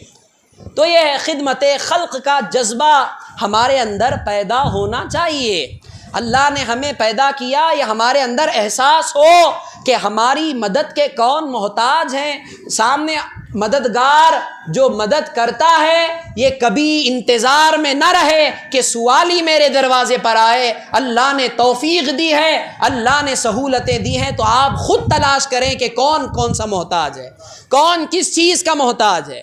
اگر جاہل ہے تو آپ کے پاس علم ہے تو اسے علم دے دیں، اگر کوئی غریب آیا آپ کے پاس مال ہے تو اسے مال دے دیں، آپ کے پاس کوئی مظلوم آیا طاقت ہے تو اس کی مدد کر دیں۔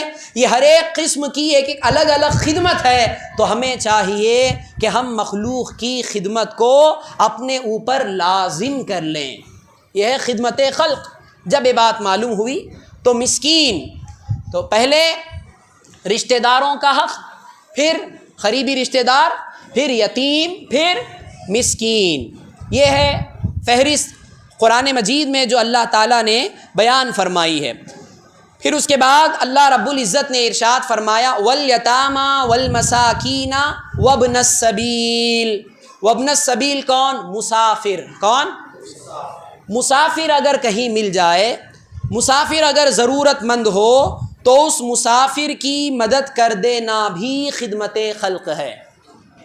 یاد رکھیں، قریبی رشتہ دار ہماری خدمت کے حقدار ہیں پہلے، پھر مسکین، پھر یتیم، پھر مسکین، پھر اس کے بعد مسافر۔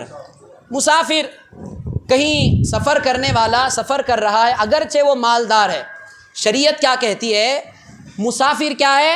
مالدار ہے، لیکن سفر میں ہونے کی وجہ سے مال اس کے قبضے میں نہیں ہے، اس کا مال اس کے قبضے میں نہیں ہے، وہ اپنی خیام گاہ میں جہاں وہ مقیم رہتا ہے، اپنے شہر میں، اپنے محلے میں، مسئلہ سنیں، اپنے محلے میں، اپنے شہر میں وہ کیا ہے؟ مالدار ہے، کروڑ پتی ہے، لیکن سفر کی وجہ سے، ٹریول کرنے کی وجہ سے وہ اس کے ساتھ ایسا معاملہ پیش آیا۔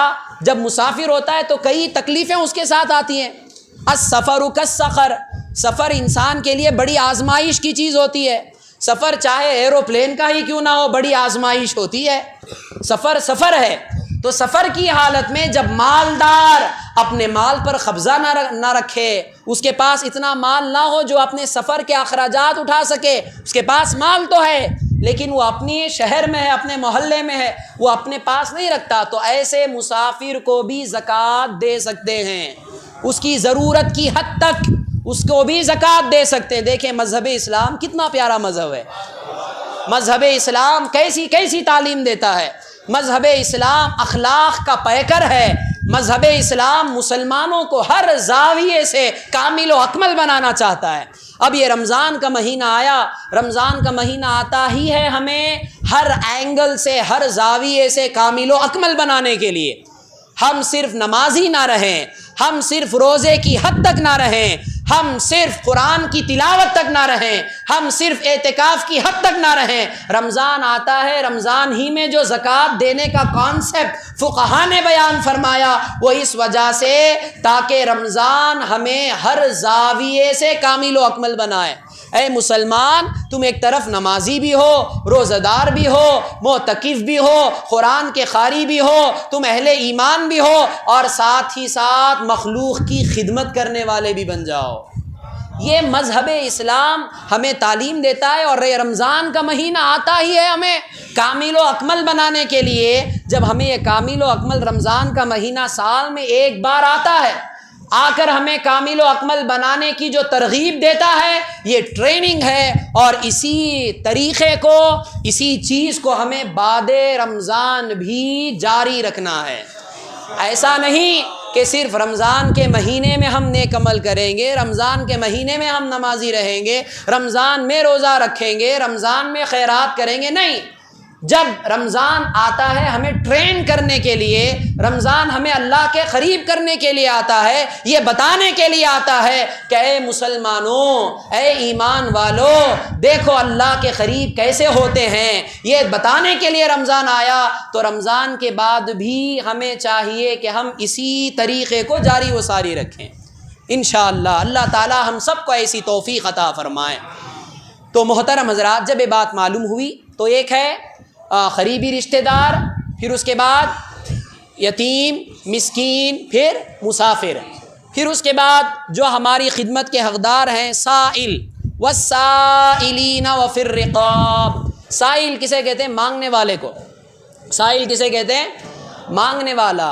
اب دیکھیے، ہمارے گھر کے دروازے پر اگر کوئی مانگنے والا آ جائے، یا کوئی شخص مسجد کے پاس یا کہیں بھی آپ سے اگر کوئی سائل مانگنے والا، تو آپ دیکھیں واقعی اگر وہ محتاج ہے، واقعی اگر وہ غریب ہے، فقیر ہے، پیسوں کی اسے ضرورت ہے، تو آپ ضرور اسے اپنے مال کا کچھ حصہ دیں۔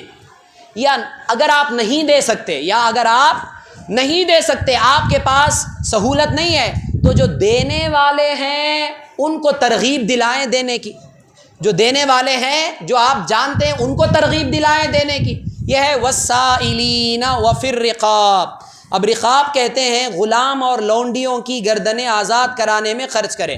اب غلاموں کا دور نہیں رہا، لونڈیوں کا دور نہیں رہا، اب یہ دور حضور اکرم صلی اللہ علیہ وسلم کے زمانے میں یا اسلام کے ابتدائی زمانے میں غلاموں کا بھی دور تھا، لونڈیوں کا بھی دور تھا۔ غلام، مرد کو غلام کہتے ہیں، جو عورت کنیز ہو، لونڈی ہو، اسے لونڈی یا کنیز کہا جاتا ہے۔ جو عورت غلام ہوتی ہے اسے کنیز یا لونڈی کہتے ہیں۔ تو وہ دور نہ رہا، تو ان کے گردنیں آزاد کرانے میں بھی تم خدمت انجام دو۔ اب اتنا سب کچھ کہنے کے بعد قرآن یہ خدمت کا درس دینے کے بعد پہلے ایمان کا درس دیا، پھر خدمت کا درس دیا۔ معلوم کیا ہوا؟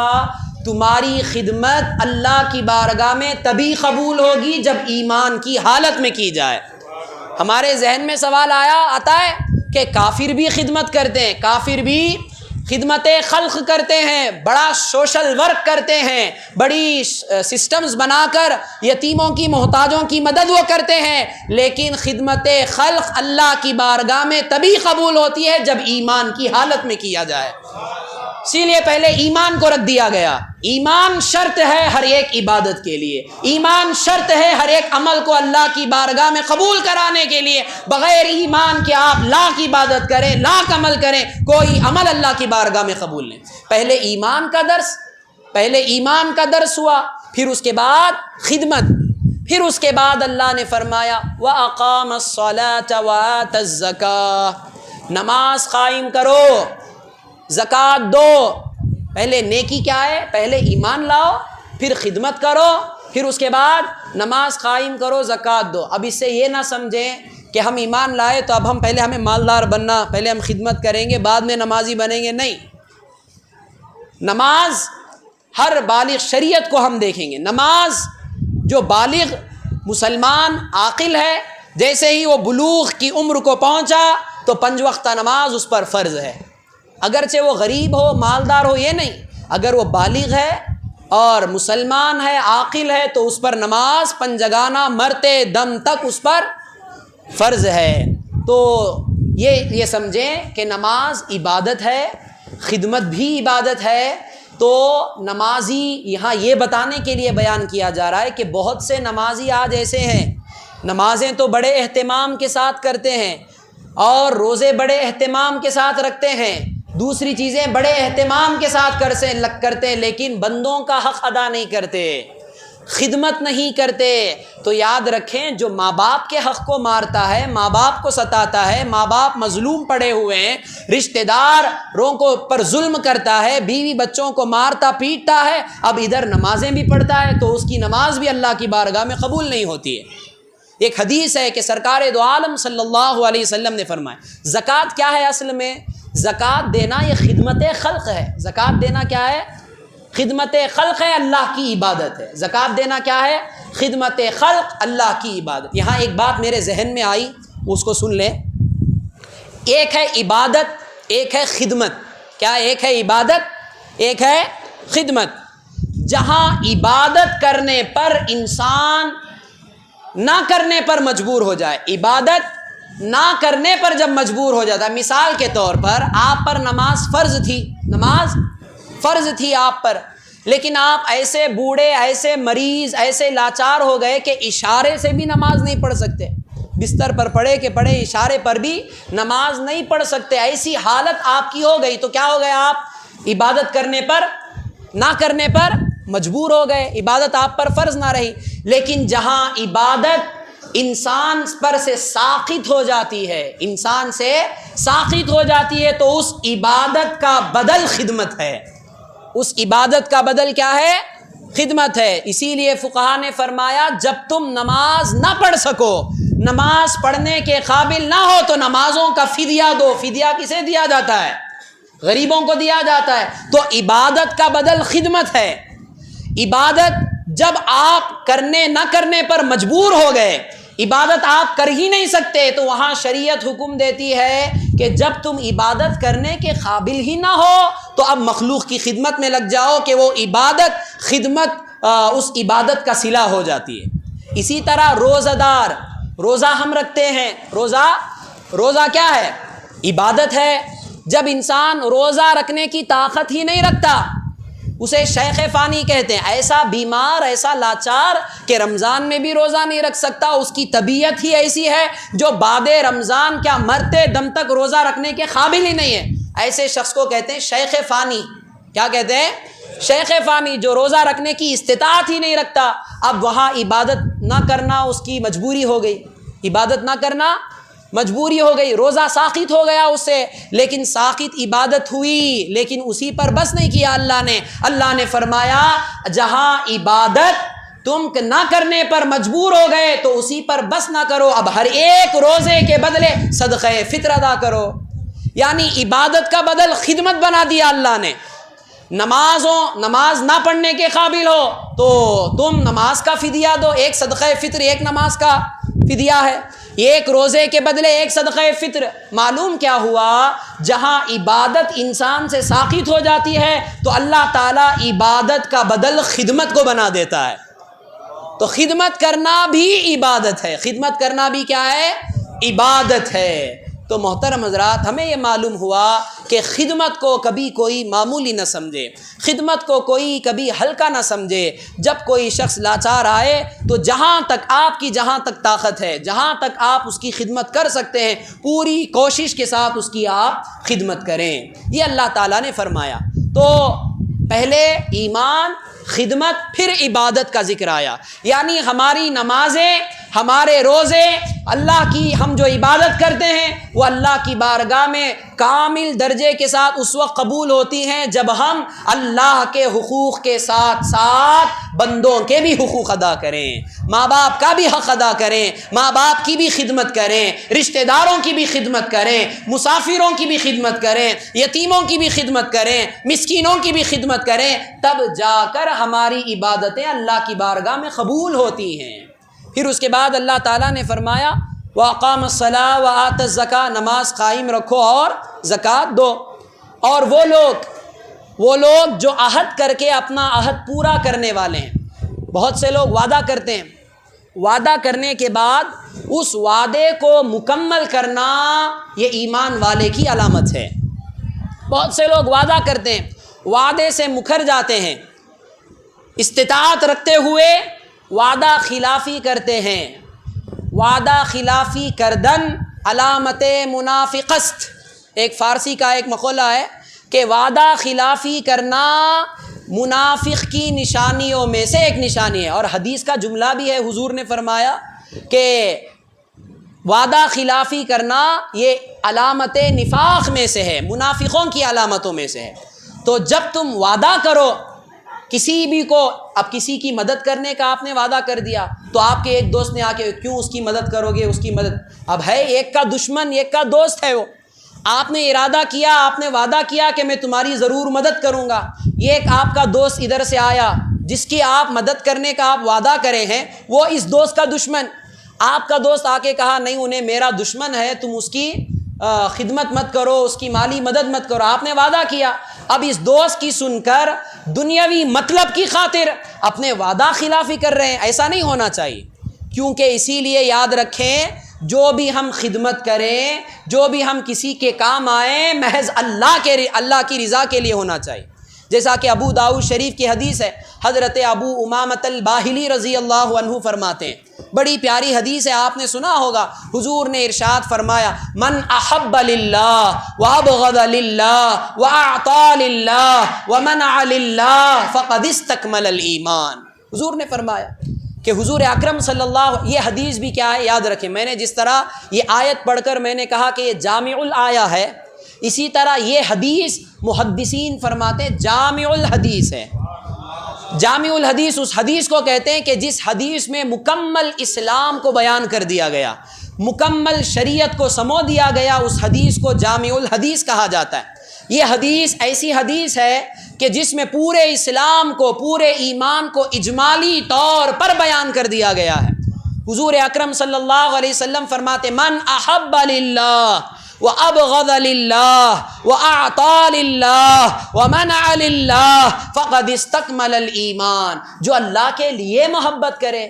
اب دیکھیں اس حدیث کے جملے پر بھی ہمیں غور کرنا، اگر حضور چاہتے تو یہ بھی کہہ سکتے تھے کیا من احب للہ وابغض واعطى ومنع فقد استکمل الایمان، اتنا بھی کہہ سکتے حضور، یعنی جو اللہ کے لیے محبت کرے، دے، منع کرے، بغض رکھے، اس کا ایمان مکمل ہے، یہ بھی حضور بول سکتے تھے، لیکن ہر عمل کے ساتھ حضور نے للہ لگایا، للہ کی تکرار ہے اس حدیث میں، من احب للہ وابغض للہ واعطى للہ ومنع للہ، یعنی حضور اس حدیث میں اس بات کی طرف ترغیب دلا رہے ہیں کہ للہیت کی بنیاد پر تمہیں ہر عمل کرنا چاہیے، اخلاص کی بنیاد پر تمہیں ہر عمل کرنا چاہیے۔ اب عمل جو ہوتے ہیں، ایک وہ عمل ہوتا ہے جو دل سے ہوتا ہے، ایک عمل وہ ہوتے ہیں جو اعضاء و جوارح سے ہوتے ہیں، ایک ہمارے جسمانی پارٹ سے ہوتے ہیں، ایک دل سے ہوتے ہیں۔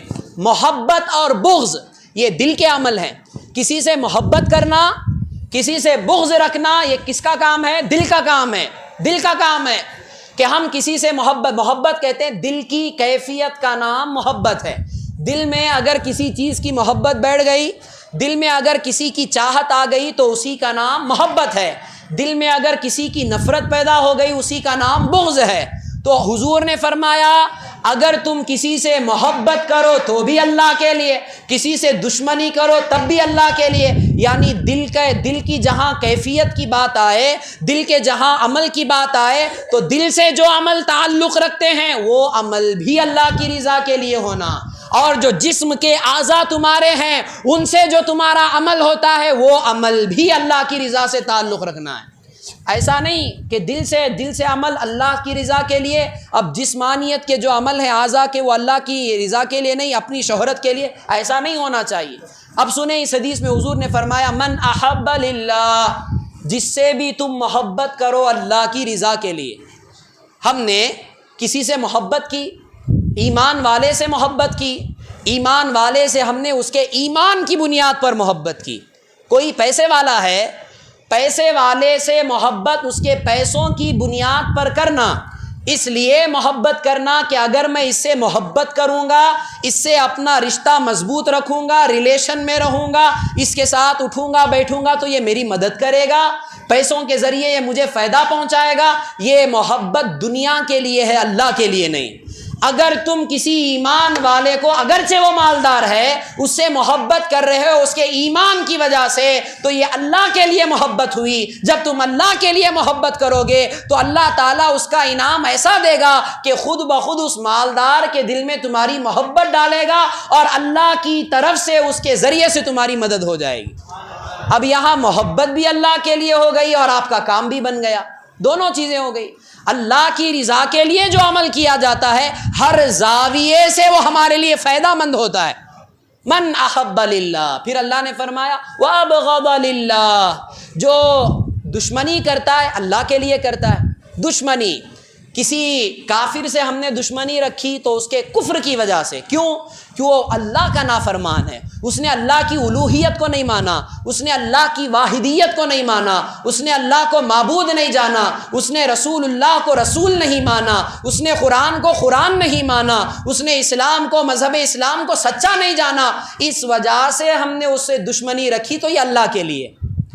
اب کسی بھی انسان سے ہم دشمنی رکھتے ہیں، مثال کے طور پر وہ مسلمان ہی ہے، ہم دشمنی رکھے کہ یہ میری بات نہیں سنتا، یہ میرا کام نہیں کرتا، جو میں بولتا ہوں اس کے اگینسٹ کرتا ہے، جو بھی میں حکم دیتا ہوں وہ میری بات کو سنتا نہیں، میرا کام نہیں کرتا، میرے مدد نہیں کرتا، تو میری بات نہیں سنتا اس لیے میں اس سے دشمنی رکھتا ہوں۔ یہ سوچ کر آپ نے کسی سے دشمنی رکھی تو یہ دنیا کے لیے ہے، اللہ کے لیے نہیں۔ دشمنی رکھنا صرف اور صرف اللہ کی رضا کے لیے، وہ بھی اس اعتبار سے میں اس سے دشمنی رکھتا ہوں کیونکہ یہ اللہ کی نافرمانی کرتا ہے، رسول اللہ کی نافرمانی کرتا ہے، میری نافرمانی کرتا ہے، اس لیے نہیں، یہ اللہ اور اللہ کے رسول کی نافرمانی کر رہا ہے، اس لیے میں اسے دشمنی کر رہا ہوں۔ تو تب جا کر آپ کا عمل ہوگا وَمَنْ أَبْغَضَ لِلَّهِ، ایک ہے من احب للہ وَأَبْغَضَ لِلَّهِ، جو اللہ کے لیے محبت کرے، جو اللہ کے لیے دشمنی کرے۔ پھر اللہ نے فرمایا وَأَعْطَى لِلَّهِ، جو اللہ کے لیے کچھ دے۔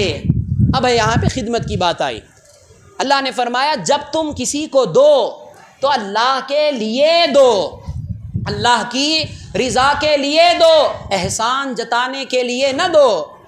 آج ہم بہت سے لوگ نام و نمود کے لیے، آج ہمارا معاشرہ، سوسائٹی کیا ہے، نیکی کرو فیس بک پر ڈالو، نیکی کرو، خدمت کرو انسٹاگرام پہ ڈالو، یہ آج ہمارا شعبہ بن چکا ہے۔ ایسا ہرگز نہیں ہونا چاہیے، خدا کے لیے ایسا ہرگز نہ کریں۔ اس سے کیا ہوتا ہے، جس کی ہم خدمت کر رہے ہیں اس پر ہم ظلم کر رہے ہوتے ہیں، اس کا راز ہم دوسروں کے درمیان پھیلا رہے ہوتے ہیں، اور یہ کرنا شریعت میں سخت جرم ہے۔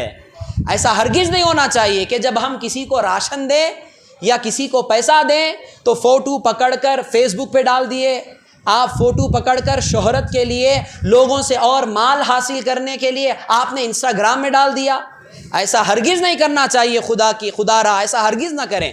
وَأَعْطَى لِلَّهِ، جو بھی تم کسی کو دو، کسی کی خدمت کرو، چاہے وہ کسی بھی اعتبار سے ہو، مال کے اعتبار سے ہو، علم کے اعتبار سے۔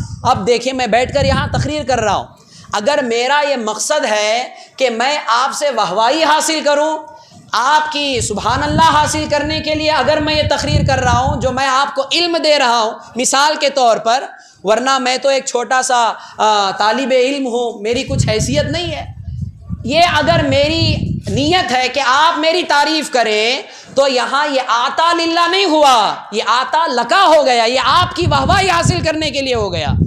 قیامت کا دن کیا ہوگا کہ جب میری اگر خدا نہ خواستہ ایسی حاضری ہوگی اللہ کی بارگاہ میں اسی عالم میں، تو اللہ تعالیٰ حدیث کی روشنی میں ہے کہ ایسے شخصوں سے اللہ فرمائے گا کہ تم نے دین کی خدمت کی، تم نے اہل اسلام کو اسلام کی تعلیم دی اس نیت سے کہ وہ تمہاری واہوائی کریں، تمہاری تعریف کریں، تمہاری شہرت بڑھائیں، اس نیت سے تم نے کی تھی، تو میں نے تو دنیا میں تمہاری شہرت کر دی تھی، میں نے دنیا میں تمہاری واہوائی کر دی تھی، اب آخرت میں تمہارا کوئی حصہ نہیں ہے۔ اللہ اکبر۔ تو یاد رکھیں، چاہے علم دیں، چاہے مال دیں، چاہے کسی کی خدمت کریں، چاہے آپ اپنی طاقت سے کسی کی مدد کریں، چاہے کسی بھی بنا پر آپ دوسرے کی مدد کر رہے ہیں تو فقط اللہ کی رضا کے لیے کرنا چاہیے۔ وَأَعْطَى لِلَّهِ، پھر حضور نے فرمایا وَمَنَعَ لِلَّهِ، اور جو اللہ کے لیے روکے، منع کرے۔ اب ہم مثال کے طور پر کسی کو کوئی چیز دینے سے منع کرتے ہیں، مثال کے طور پر ایک شرابی آیا، شرابی آ کر آپ سے مانگا تو ہم نے منع کر دیا، نہیں دیں گے۔ کیوں نہیں دیں گے؟ کیونکہ ہم دیں گے تو یہ شراب پیے گا، شراب پینا اللہ کی نافرمانی کرنا ہے۔ شراب پینا کیا ہے؟ اللہ کی نافرمانی۔ میں اسے دوں گا تو یہ بیاس کے لیے پیسے دے گا، میں اسے دوں گا تو ان پیسوں سے یہ جوا کھیلے گا، میں دوں گا تو ان پیسوں سے، ان چیزوں سے یہ دوسرے مسلمانوں پر ظلم کرے گا، رشوت لے گا، رشوت دے گا، سودی کاروبار کرے گا۔ اس طرح سے اگر آپ نے اپنے مال کو روکا، نہیں دیا کسی بھی چیز کو، مثال کے طور پر کوئی نااہل کے پاس میں علم نہیں دیتا، کیونکہ یہ نااہل ہے، علم قبول کرنے کی صلاحیت ہی نہیں رکھتا، تو یہ تمام چیزیں جو ہم روک رہے ہیں اس لیے روک رہے ہیں کیونکہ اس میں دیں گے تو اللہ کی نافرمانی ہوگی، تو اس لیے منع کرنا بھی حقیقت میں یہ اللہ کے لیے منع کرنا ہوا۔ تو معلوم ہوا کہ محبت اللہ کے لیے ہو، دشمنی اللہ کے لیے ہو، کسی کو کچھ بھی عطا کرنا اللہ کے لیے ہو، کسی سے کچھ بھی منع کرنا اللہ کے لیے ہو، جب یہ چاروں چیزیں ہمارے اندر آ جائیں، اللہ کرے آ جائیں، اللہ کرے آج کی رات کے صدقے یہ چاروں چیزیں اس حدیث کا مصداق ہمیں بنا دے، اس حدیث کا مصداق اللہ ہم سب کو بنا دے، ساری امت مسلمہ کو بنا دے۔ حضور نے پیغام دے دیا فقد استکمل الایمان، یہ چاروں چیزیں آنے کے بعد تمہارا ایمان مکمل ہوگا نہیں، تمہارا ایمان مکمل ہو گیا، حضور نے فرمایا۔ یہ چاروں چیزیں جس کے اندر آ گئی تو اس کا ایمان کامل و اکمل ہو گیا۔ تو محترم حضرات، ایمان کامل سب سے بڑی دولت، کامل مومن ہو جانا یہ ہماری سب سے بڑی قسمت ہے، اس سے بڑی کوئی دولت نہیں ہے۔ کامل ایمان کے ساتھ اگر ہمارا خاتمہ ہو جائے، حسن خاتمہ ایمان کے تکمیلے کے ساتھ اگر ہو تو اس سے اچھی کوئی موت نہیں ہوتی۔ تو یہ بات ذہن نشیں رکھیں، اللہ تعالی ہمیں اس پر عمل کی توفیق عطا فرمائے۔ تو جب یہ بات معلوم ہوئی، آخری ایک بات کہہ کے میں اپنی بات کو ختم کی طرف سنیں گے یا ختم کر دیں تھوڑی دیر۔ قرآن مجید میں اللہ سبحانہ و تعالی نے ارشاد فرمایا، ایک دو آیتیں پیش کر کے میں اپنی بات کو ختم کرتا ہوں اسی حوالے سے۔ انما نطعمکم لوجہ اللہ لا نرید منکم جزاء ولا شکورا انا نخاف من ربنا یوما عبوسا قمطریرا، یہ سورۃ الدہر کی آیت ہے۔ اس سے پہلے اللہ نے فرمایا وَيُطْعِمُونَ الطَّعَامَ عَلَى حُبِّهِ مِسْكِينًا وَيَتِيمًا وَأَسِيرًا۔ یہاں اس آیت میں اور ایک پیغام ہے۔ وہ کیا پیغام ہے؟ کہ ایمان والوں کی یہ علامت ہے، ایمان والوں کی نشانی بیان کرتے ہوئے یہ آیت کا شان نزول آپ نے بارہا سنا ہوگا کہ حضرت علی رضی اللہ عنہ نے حسنین کریمین کے بیمار ہونے پر منت مانی کہ اگر یہ صحت یاب ہو جائیں تو میں صدقہ کروں گا، میں یتیم کو، مسکین کو اور قیدی کو کھلاؤں گا۔ تو جب حسنین کریمین شفا یاب ہو گئے تو دروازے پر ایک دن یتیم آیا تو اپنا جو بھی افطار تھا سب دے دیے، دوسرے دن مسکین آیا سب اٹھا کے دے دیے، تیسرے دن قیدی آیا سب اٹھا کر دے دیے۔ تو اس موقع پر اللہ نے مولا کائنات کی شان میں یہ آیت نازل فرما دی۔ میں نے مختصر انداز میں بیان کیا، یہ واقعہ بڑا لمبا تفصیل کے ساتھ ہے، مختصر میں نے سب جانتے ہیں۔ تو اللہ تعالیٰ فرماتا ہے وَيُطْعِمُونَ الطَّعَامَ عَلَى حُبِّهِ مِسْكِينًا وَيَتِيمًا وَأَسِيرًا۔ ایمان والے وہ ہوتے ہیں جو لوگوں کو کھانا کھلاتے ہیں، وہ ان کو کھانا کھلاتے۔ وَيُطْعِمُونَ الطَّعَامَ عَلَى حُبِّهِ، اللہ کی محبت میں، اللہ کی محبت میں وہ کھانا کھلاتے ہیں، مسکین کو، یتیم کو، قیدی کو کھانا کھلاتے ہیں اللہ کی رضا کے لیے۔ یہ تو میں نے ابھی تک بیان کیا۔ پھر اس کے بعد اور ایک چیز، اور ایک اسٹیپ آگے بڑھ کر انما نطعمکم لوجہ اللہ لا نرید منکم جزاء ولا شکورا، کہ جب تم کسی کی مدد کرو اللہ کی رضا کے لیے، اسے ایک آگے اسٹیپ یہ ہے کہ ایمان والوں کی یہ علامت ہے کہ جب تم کسی کو کھانا کھلاتے ہو، انما نطعمکم لوجہ اللہ، اللہ کی رضا کے لیے کھلاتے ہو، تو لا نرید منکم جزاء ولا شکورا، کہ جس کو تم کھلا رہے ہو، جس کی تم خدمت کر رہے ہو، جس کی تم مدد کر رہے ہو، اس سے یہ امید، یہ دل میں نہ سوچو کہ وہ مجھے شکریہ بولے، اس کے بدلے وہ مجھے جزاک اللہ بولے۔ اب آپ نے کسی قیدی کو کچھ دیا اللہ کی رضا کے لیے، اب سامنے والا لے لیا، اب اسے علم ہے، اسے تو چاہیے تھا کہ جزاک اللہ بولے۔ اگر وہ نہ بھی بولے تو آپ کو ناراض نہیں ہونا چاہیے، کیونکہ آپ نے اللہ کی رضا کے لیے خرچ کیا ہے۔ اگر کوئی شخص یہ سوچے گا ایمان والا کہ میں نے اللہ کی رضا کے لیے اسے دیا، انہیں شکریہ تک نہیں بولا، جزاک اللہ تک نہیں بولا، یاد رکھے یہ بھی ایمان والوں کا شیبہ نہیں ہے۔ بہت سے لوگ کیا کرتے ہیں، دینے کے بعد اگر شکریہ نہ کہا جائے، جزاک اللہ نہ کہا جائے، احسان مند نہ ہو، تو لوگ کیا کرتے ہیں، ان پر ظلم کرتے ہیں، ان کی برائی کرتے ہیں۔ قرآن نے کہا یا ایھا الذین آمنوا لا تبطلوا صدقاتکم بالمن والاذی، اے ایمان والو احسان جتلا کر، تکلیف دے کر اپنے صدقوں کو باطل نہ کرو۔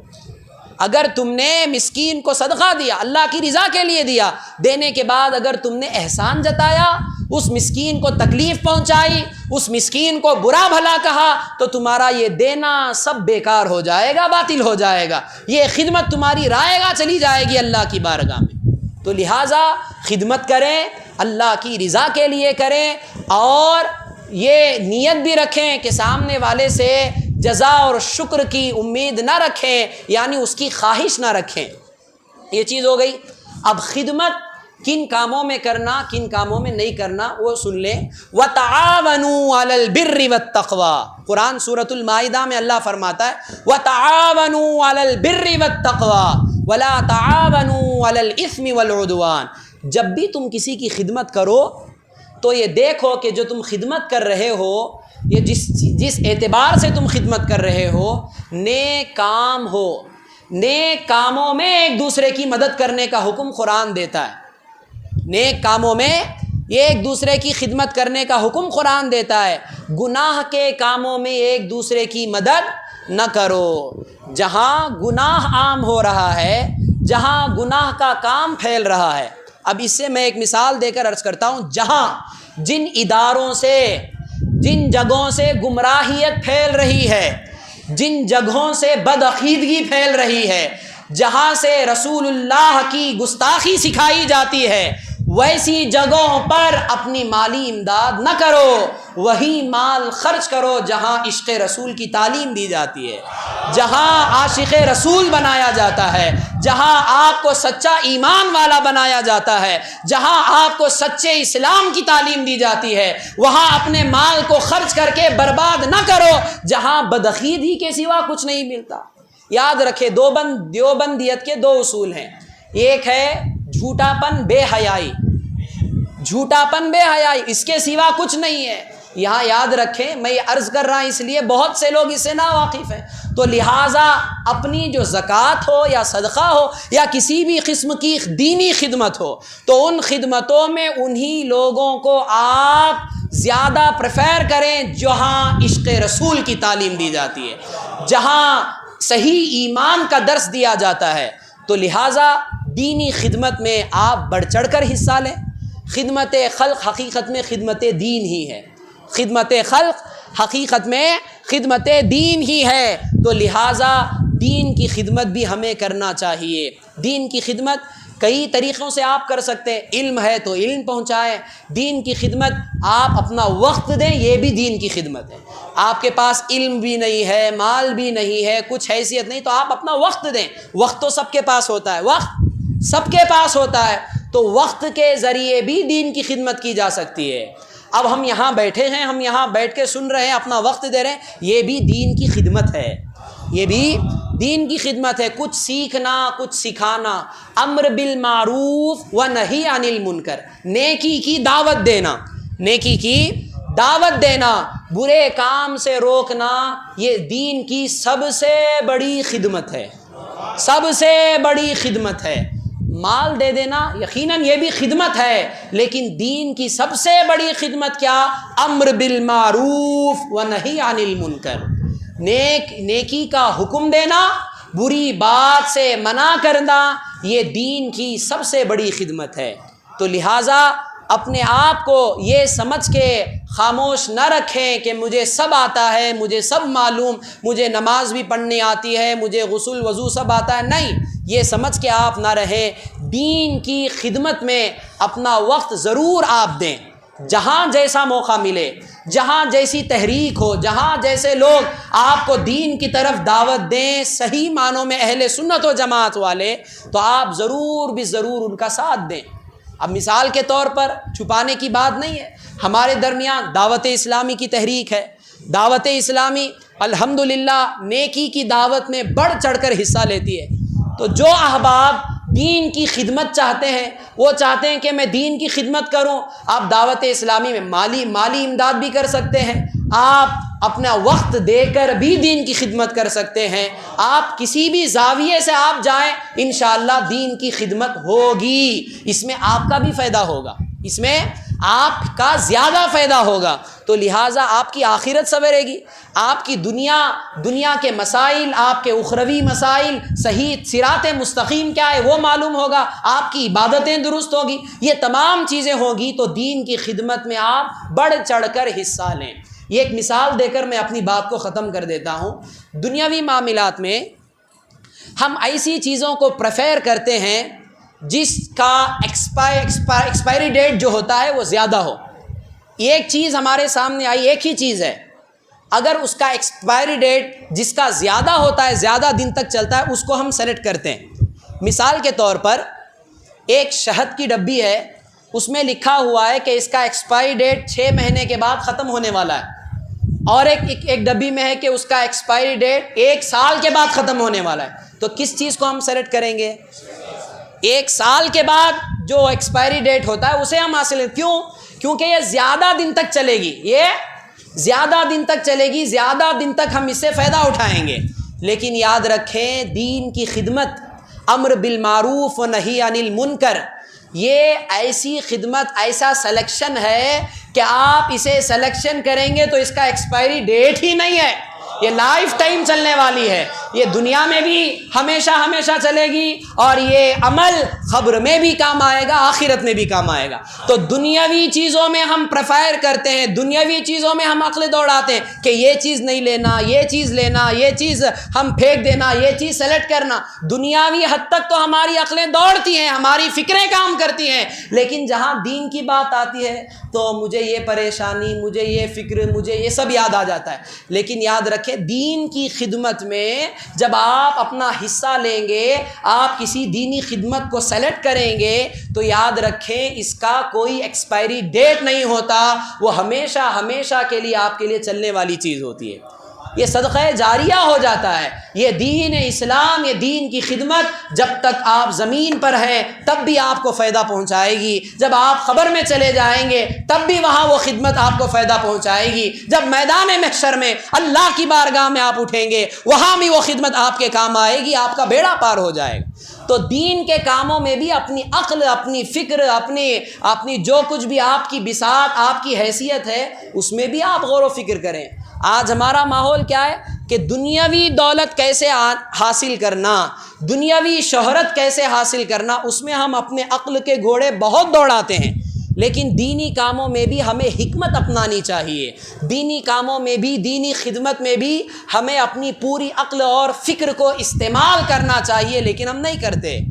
اللہ تعالی ہمارے اس گفتگو کو قبول فرمائے، اللہ تعالی اس کے ذریعے پہلے مجھے عمل کرنے کی توفیق دے، اللہ تعالی ہم سب کو ان باتوں سے عبرت حاصل کرنے اور ان باتوں پر مرتے دم تک عمل کرتے رہنے کی توفیق عطا فرمائے۔ اللہ سبحانہ و تعالی محض اس کی رضا کے لیے، محض اس کی خوشنودی کے لیے ہمیں ان کاموں میں بڑھ چڑھ کر حصہ لینے کی توفیق عطا فرمائے۔ ریاکاری سے، عیاشی سے، مکاری سے اور شہرت طلبی سے اللہ ہم سب کی حفاظت فرمائے۔ اللہ محض اس کے اور اس کے حبیب کی رضا کے لیے ہم سے دین کی خدمت کے کام انجام لے لے اور اسی پر ہمارا خاتمہ فرمائے۔ اللہ تعالی ہم تمام کو لیلۃ القدر نصیب فرمائے۔ جو احباب یہاں اعتکاف میں بیٹھے اللہ ان کے اعتکاف کو قبول فرمائے۔ اللہ تعالی ہمارے صدقہ و خیرات کو قبول فرمائے، ہمارے سجدوں کو قبول فرمائے، ہمارے روزوں کو اپنی بارگاہ میں شرف قبولیت سے نوازے۔ اللہ سبحانہ و تعالی تمام مسلمانوں کے بگڑے ہوئے کام کو بنا دے۔ اللہ سبحانہ و تعالی جو مسلمان پریشان ہیں، ظلم و ستم کے شکار ہیں، قیدوں میں بند ہیں، ناموس رسالت کی خاطر جن نوجوانوں نے پہرا دیا، ان کو آج تک بھی کئی نوجوان ایسے ہیں جو آج بھی قیدوں میں بند ہیں۔ اللہ سبحانہ و تعالی ناموس رسالت کے صدقے، آج کی اس رات کے صدقے ان مسلمان نوجوانوں کو ان قید سے رہائی عطا فرمائے۔ اللہ تعالیٰ ان کے جان و مال کی حفاظت فرمائے، ان کے گھر بار کی حفاظت فرمائے، ان کی غیبی مدد فرمائے۔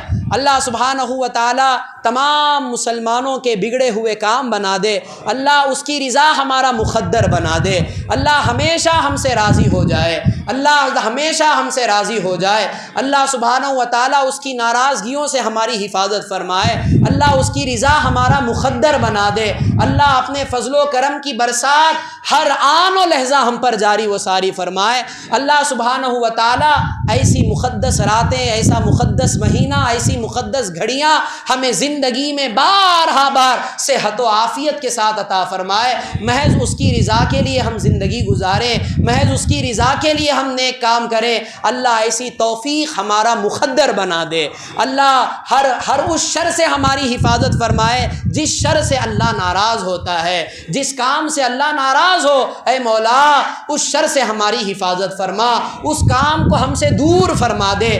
وہ کام جو کام تیری رضا اور تیری خوشنودی کا ذریعہ ہے، اس کام کو ہمارے لیے آسان بنا دے، اس کام میں ہمارا شوق اور ذوق بڑھا دے، اس کام میں ہمارے لیے استقامت عطا فرما۔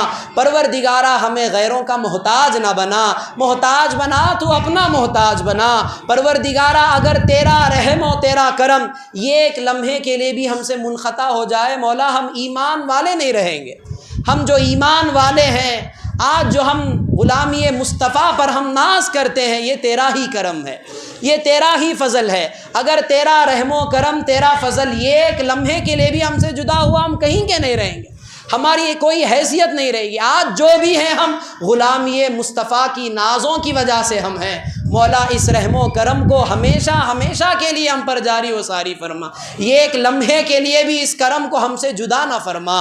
الہ العالمین پروردگارہ جو بیمار ہیں انہیں شفا عطا فرما، جو اسپتالوں میں زیر علاج ہیں انہیں مکمل صحت یابی عطا فرما، جو قرض دار ہیں انہیں قرض کے بوجھ سے مولا سبک دوشی عطا فرما۔